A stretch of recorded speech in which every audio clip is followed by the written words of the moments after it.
Hi again, Kenneth Scott Latourette. In the brief chapter with which he begins this section of the book, starting on page 267 of A History of Christianity, this section of the book entitled The Darkest Hours, what we generally call the Dark Ages. The Darkest Hours, the Great Recession, that is the period from AD 500 to AD 950. And this is the second part of chapter 10, therefore, taking up the nature of Christianity's gains and losses during this very period. There were some gains, but there were more losses. The dates at the beginning and the end of the Great Recession cannot be precisely determined. We have named the end of the 5th century as the climax of the first great period of advance and as ushering in the decline. But by selecting a round number, AD 500, we are wishing to convey the suggestion that no single year can be pointed to as a sharply marked divide between the one era and the other.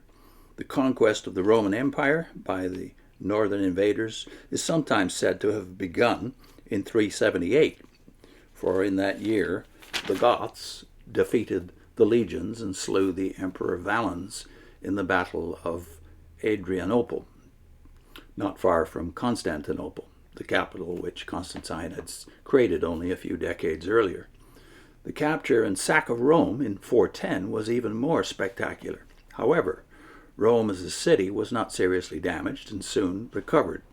And while in the 5th century various Germanic peoples established kingdoms in the west, the Visigoths in Spain, the Ostrogoths in Italy, the Burgundians in the south of Gaul, the Vandals in North Africa, the Angles and Saxons in Britain, and the Franks in the north of Gaul, most of them still thought of themselves as within the Roman Empire, and several of their rulers accepted titles from the Roman government.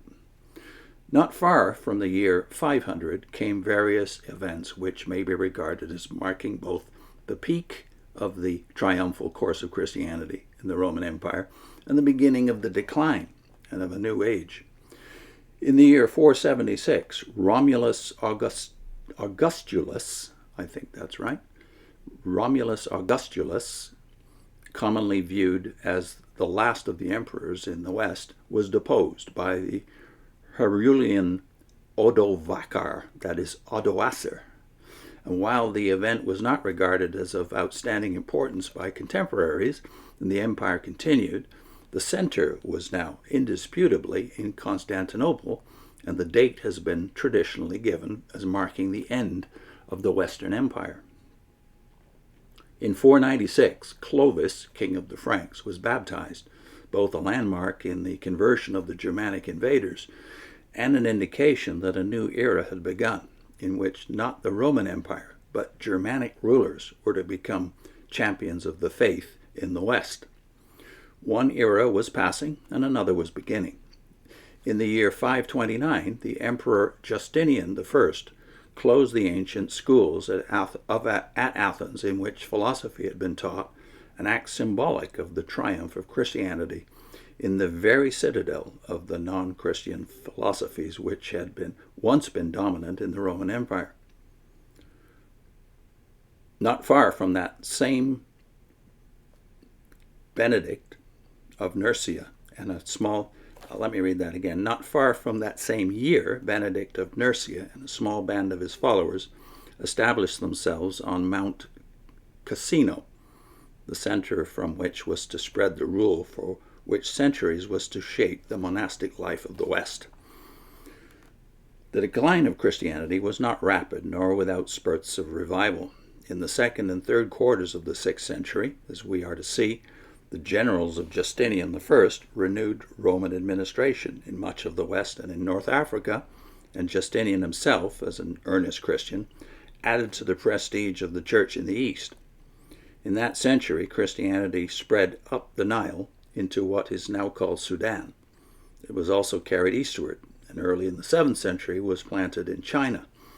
In the West, in the latter part of the 6th century, Pope Gregory the Great greatly added to the power of the Church of Rome. And through missionaries, some of them from Rome and some from Ireland, a beginning was made towards the conversion of the Germanic peoples who had settled in Britain. and of other pagans on that island. In the 7th century, the reconversion of Britain was practically completed. Yet the 7th century also saw the spectacular and rapid Arab conquests. It is from AD 622 that the Muslims date the beginning of their era. Muhammad died in 632. Before AD 651, the Arabs had conquered Palestine, Syria, Mesopotamia, Persia, and most of Egypt. In 697, they took Carthage, the capital of North Africa, and by 715, they had overrun most of Spain. The political victories of the Arabs were accompanied by the spread of Islam and the beginning of the slow decline of the Christian communities in the Arab domains. In the meantime, in the 6th and 7th centuries, the Slavs, pagans, were moving into the regions north of Greece, filling most of the Balkan Peninsula and even much of Greece itself.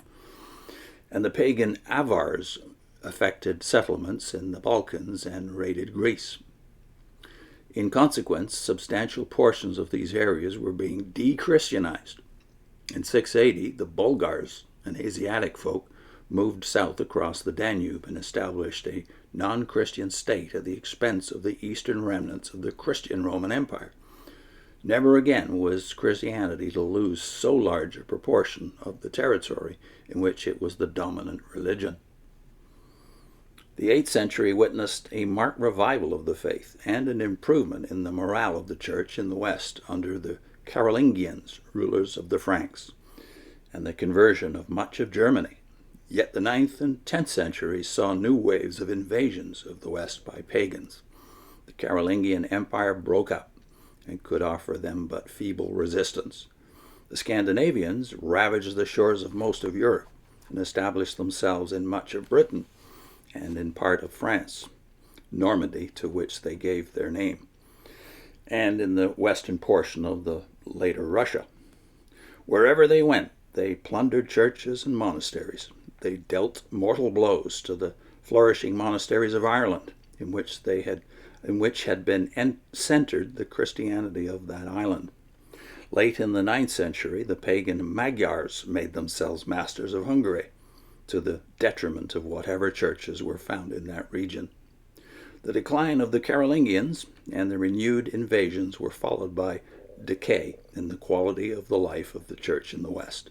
Monasteries became lax in the observance of their rules. Bishops tended to be secular magnates, and the morals of the clergy deteriorated.